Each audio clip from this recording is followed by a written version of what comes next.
Effectivement, comme l'a souligné la presse internationale, les radios, il y a eu 4 déflagrations dans la nuit de samedi à dimanche dans la ville spirituelle du Sahara marocain, dans la ville de Ma'al-Ainin, le grand leader de l'opposition et surtout combattant, qui a combattu la colonisation espagnole. C'est en pleine nuit que ces 4 explosions ont eu lieu. Je vais vous montrer ici. C'est une ville qui est connue pour sa sérénité, pour la qualité de sa vie et surtout pour le pacifisme de ses populations civiles. Les 4 explosions dont vous avez fait mention, madame, elles sont pratiquement dans le même périmètre.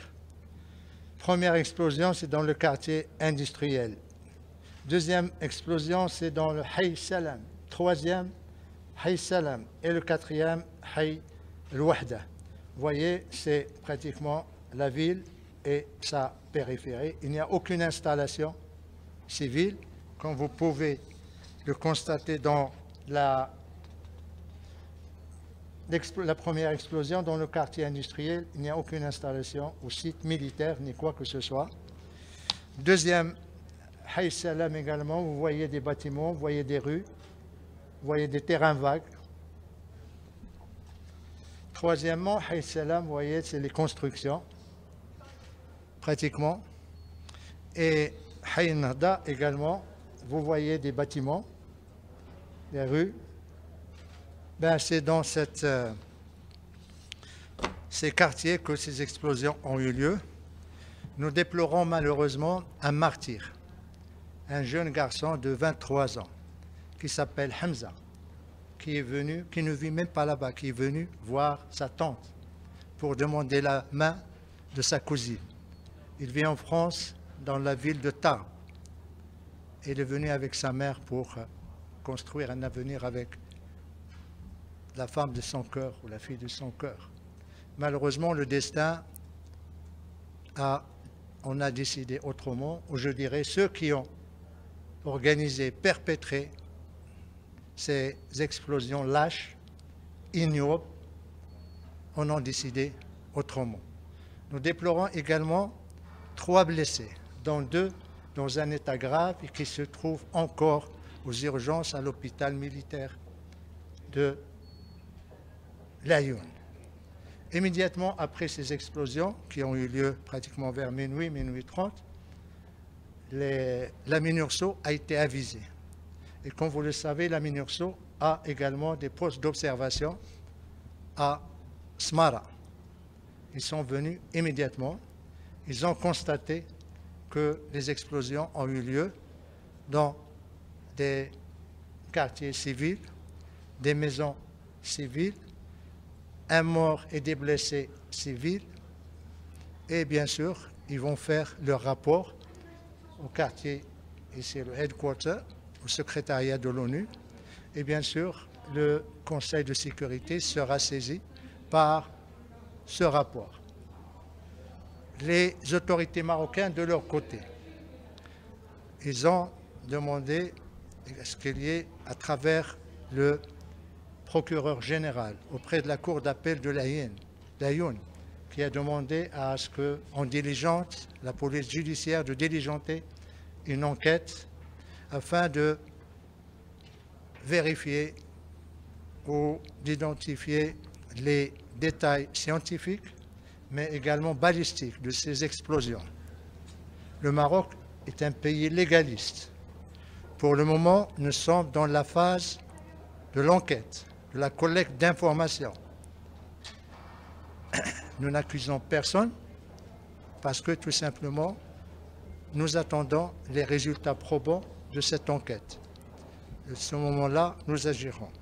Mais nous ne pouvons pas ignorer qu'il y a un faisceau d'indices qui sont là également probants. Les faisceaux d'indices, il n'y a pas un, il n'y a pas deux, il n'y a pas trois, il y en a plusieurs, et qui versent pratiquement vers la même direction qui s'est prononcée elle-même. Le premier indice, c'est le communiqué qui a été publié par le groupe séparatiste armé, le Polisario. C'est le communiqué 901, où il est dit que, là j'ai le communiqué en français, où il est dit que c'est ce qu'ils appellent l'armée de libération sahraoui a ciblé 3 régions. Le Mehbes, Smara, Farsiya. Smara, il parle de l'explosion et de projectiles qu'ils ont lancés dans la nuit de samedi à dimanche. Premier indice. Et là, c'est un communiqué officiel du Polisario. Deuxième indice, lorsque les radios et les télévisions du monde, les agences de presse ont commencé à parler de ces explosions, le Polisario, et en le citant, à aucun moment, il n'a démenti. En l'absence de démenti de sa part, tout le responsabilise et tout indique que, effectivement, son silence confirme que c'est eux qui sont derrière ces explosions. Comment pourrions-nous qualifier tout en attendant les résultats et les conclusions de l'enquête de la police judiciaire de la Younes Mara? Nous savons que le droit international, le droit humanitaire international, les résolutions des conseils de sécurité qualifient toute attaque ou tout ciblage des civils ou des villes civiles comme acte terroriste, comme acte de guerre. Et bien sûr, ça suppose des conséquences et des responsabilités. Pour le moment, tout ce que nous pouvons dire, c'est que ces attaques ou ces explosions, cette victime innocente, que j'appellerai Shahid, qui a attristé tout le Maroc, ne resteront pas impunis. Les responsables devront assumer leurs responsabilités juridiques, mais également politiques. Pas seulement ceux qui ont perpétré ces attaques, mais ceux également qui sont derrière eux, ceux qui les abritent, ceux qui leur fournissent les missiles ou les katyusha ou les mortiers. Parce que tout simplement, quand il y a une déflagration, ça laisse des traces. Ça laisse parfois des indices techniques de l'origine qui va permettre au Maroc la traçabilité de l'explosif et la traçabilité du missile, du katyusha ou du mortier.